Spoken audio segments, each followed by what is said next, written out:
Halo semuanya, rekan-rekan Elki Pamo di Indonesia. Kita jumpa kembali di channel YouTube Elki Pamo Indonesia ini. Sudah lama ya kita ndak ketemu lagi. Terima kasih untuk kesabaran teman-teman di dalam menantikan video kami yang berikut ini ya.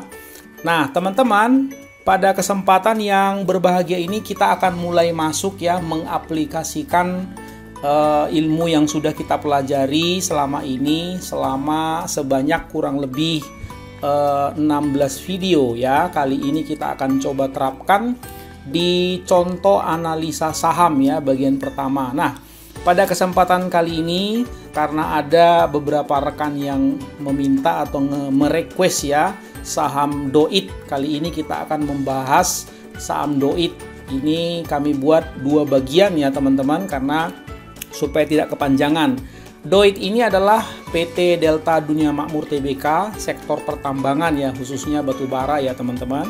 Baik teman-teman, nah teman-teman sekali lagi supaya teman-teman mendapatkan update video terbaru dari kami, dan yang terbaik jangan lupa ya teman-teman subscribe, like, komen, dan share supaya teman-teman bisa selalu mengikuti perkembangan dari Elki Pamo Indonesia. Baik teman-teman, mari kita mulai ya.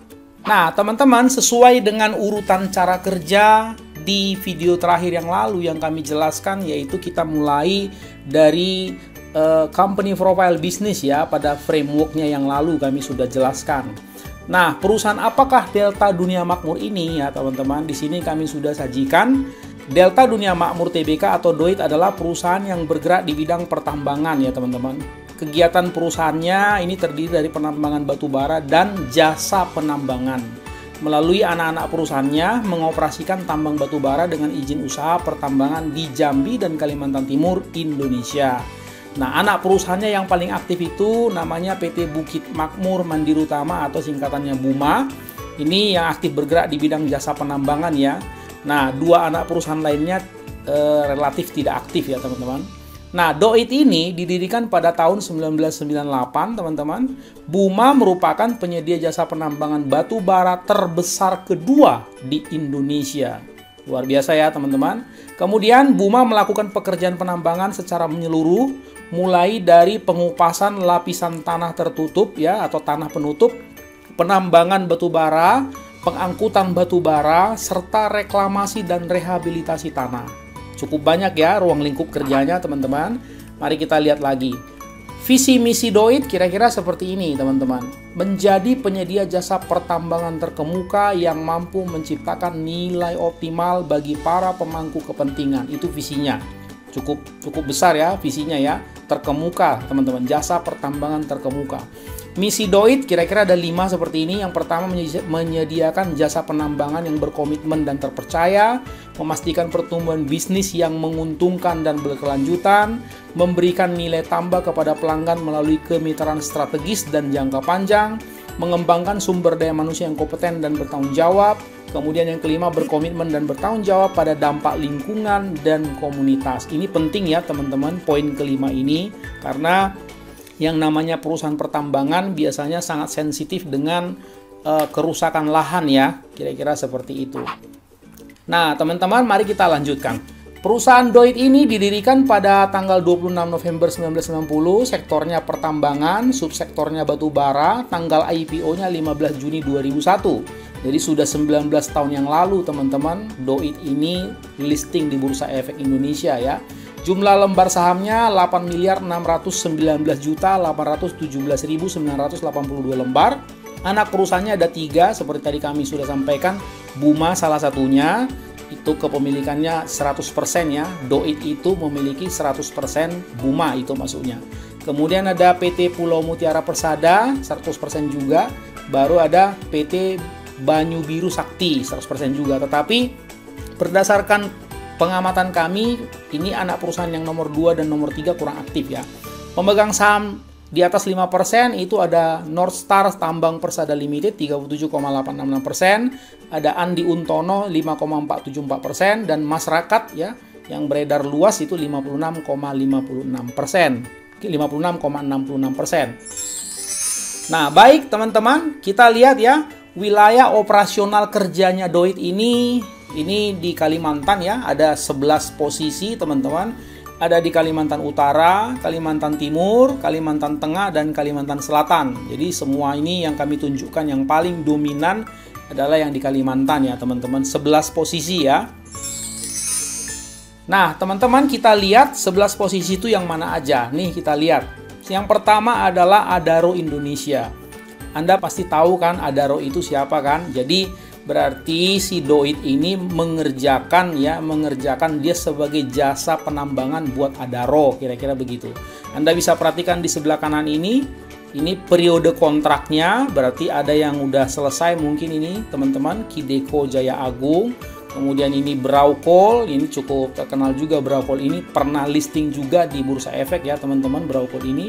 Dan seterusnya ini Anda bisa lihat, jadi yang sudah jatuh tempo atau yang mau jatuh tempo biasanya diurus lagi perpanjangannya ya teman-teman. Jadi total ini ada 11 perusahaan punya yang dikerjakan oleh Doit. Jadi harap dibedakan perusahaan yang memiliki sendiri batu baranya dengan perusahaan yang menyediakan jasa penambangan batu bara. Itu dua hal yang berbeda ya teman-teman. Nah baik teman-teman, kita perhatikan dulu karena ini berkaitan dengan harga batu bara. Coba kita lihat harga batu bara akhir-akhir ini ya teman-teman, sebab ini akan berdampak tentunya dengan pemasukan daripada Doit tersebut. Nah, harga batu bara di ICE Newcastle Coal ya, kita ambil. Nah, ini coba Anda perhatikan dari akhir tahun 2018 dia turun terus sampai pada saat ini sekitar 68 sekian ya harganya. Nah, untuk acuan nasional harga batu baranya teman-teman kira-kira seperti ini harga batu bara acuan untuk Indonesia 2019. Ya, teman-teman bisa lihat di sini berarti sampai Desember 2019 kemarin itu harga batu bara di level 66,30 US dollar per ton ya. Kalau harga per hari ini mungkin sudah beda ya teman-teman, ini udah berubah lagi. Nah, kemudian teman-teman mari kita lihat prospek usaha yang digarap atau dikerjakan oleh Doit ini. Prospek usahanya hingga saat ini teman-teman, batu bara masih merupakan bahan bakar utama untuk pembangkit listrik di mayoritas negara. Berarti kebutuhan batu baranya masih besar ya.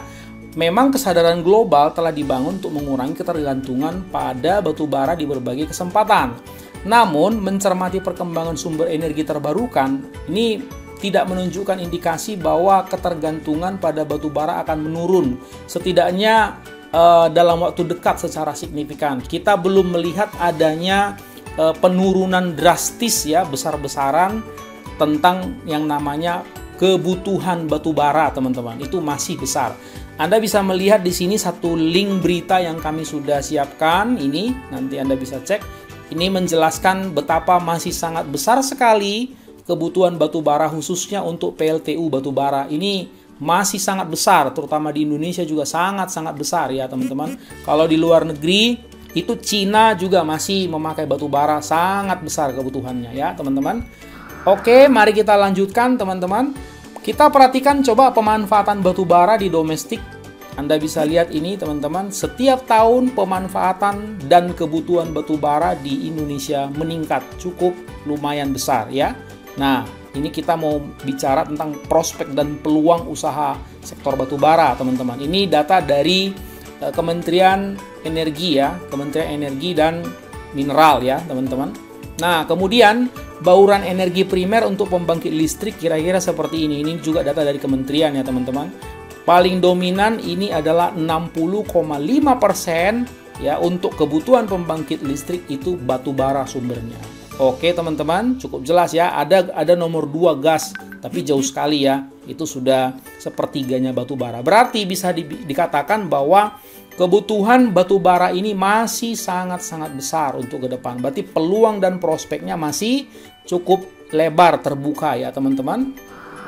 Oke, kita lanjutkan teman-teman. Coba kita lihat kontribusi terhadap pengupasan lapisan tanah ya. Bagaimana Buma ini sebagai anak perusahaan si Doit, kira-kira bagaimana kontribusinya terhadap pengupasan lahan. Karena jasa ya teman-teman, sekali lagi ini adalah perusahaan jasa penambangan batu bara.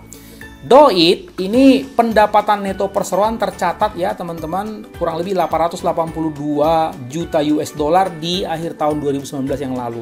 Sedikit turun dari 892 juta yang dicapai dari 2018. Nah teman-teman, dengan pencapaian ini, perseroan Doit ini memegang sekitar 15% pangsa pasar di industri kontraktor pertambangan batubara nasional pada akhir 2019. Berarti cukup besar ya teman-teman.